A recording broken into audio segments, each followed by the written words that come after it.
Hello again. I'm back for my second presentation. For classroom management theory presentation, I did choice theory. Choice theory is based on the simple premise that every individual only has the power to control themselves and has limited power to control others. Applying choice theory allows one to take responsibility for one's own life and at the same time withdraw from attempting to direct other people's decisions and lives. Individuals are empowered to take responsibility for their choices and support others in taking ownership for their choices. Negative behaviors reduce in frequency and intensity, relationships strengthen, and satisfaction in life increases. This theory was developed by Dr. William Glaser. At the core of choice theory are several key principles that shape its framework. These principles include personal responsibility, choice, and control.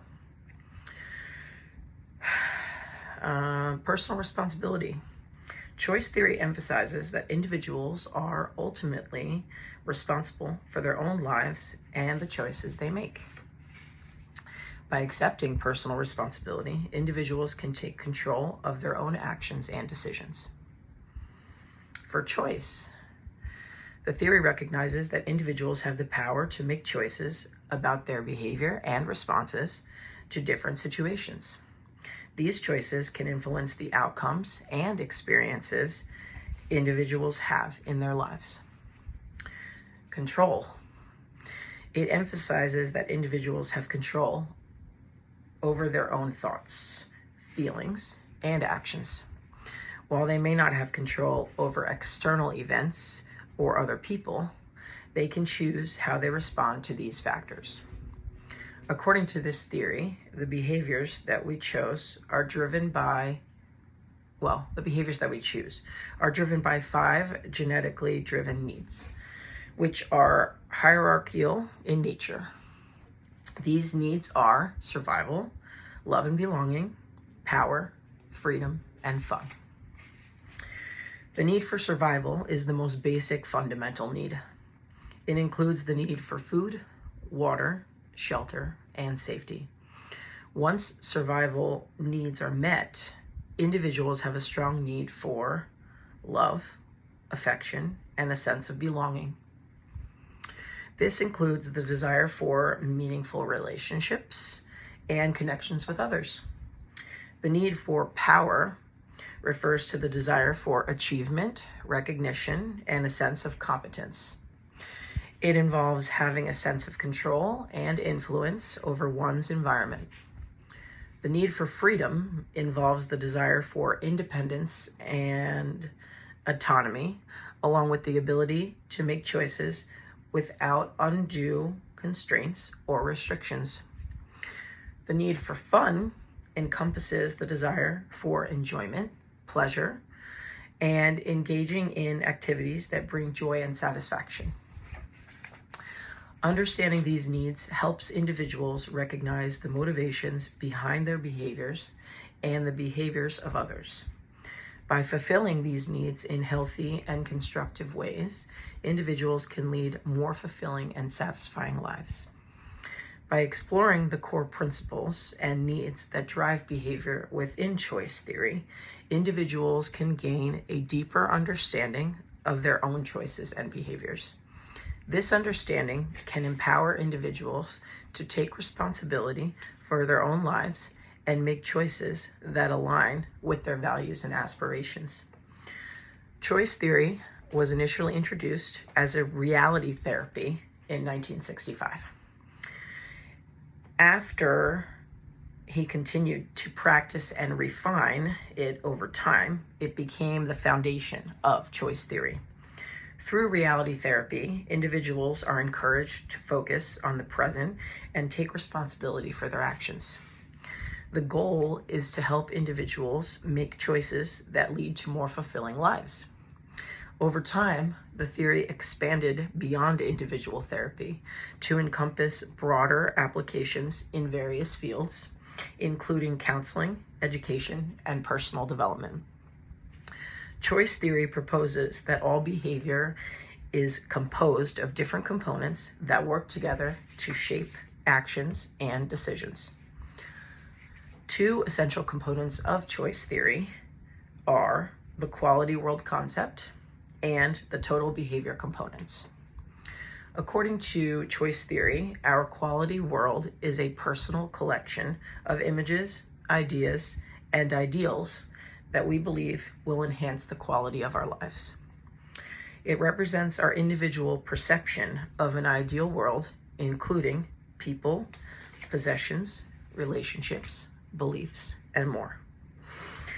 Our quality world images serve as role models and motivate our behavior. It is important to note that each person's quality world is unique and can vary even within the same family or social group. Our perceptions of the world around us are subjective and influenced by our individual experiences and values. So, choice theory can be seen in action in the classroom in a few different ways. I have some examples. One example would be a teacher allowing students to choose the topic for their projects and or presentations. This allows them to have more ownership over their classwork and to take responsibility for their learning. My next example would be a teacher using choice theory to create their classroom environment by creating a safe space where students can learn, decompress, use a calming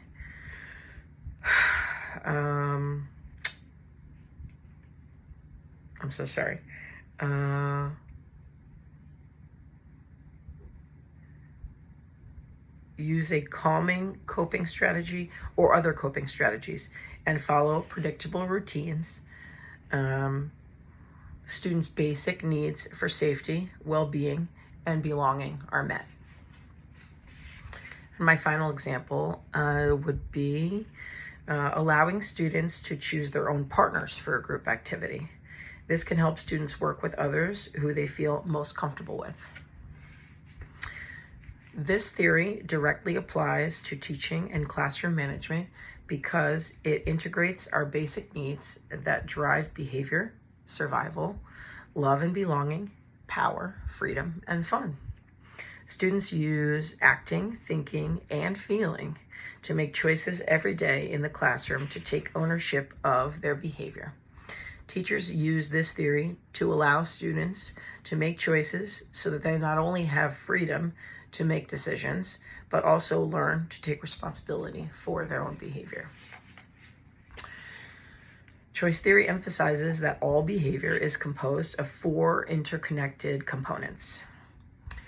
I did use this in one of my examples, but they are acting, thinking, feeling, and physiology. These components are constantly presented and interact with one another, influencing our overall behavior. Glaser refers to this as total behavior. Acting is the component of behavior that involves our observable actions and behaviors. Thinking is the cognitive component of behavior that includes our thoughts, beliefs, and mental processes. Feeling is the emotional component of behavior that encompasses our emotions and subjective experiences. And physiology is the physiological component of behavior that involves the bodily sensations and responses that accompany our actions. Although we have more conscious control over our actions and thoughts, Glaser suggests that our feelings and physiological responses are influenced by deeper subconscious levels and are less subject to direct conscious control. By understanding the interconnectedness of these components, we can gain insight into our behavior and make choices that align with our values and goals. Recognizing the influence of each component allows us to take responsibility for our actions and make conscious decisions to bring about positive changes in our lives. Thank you very much.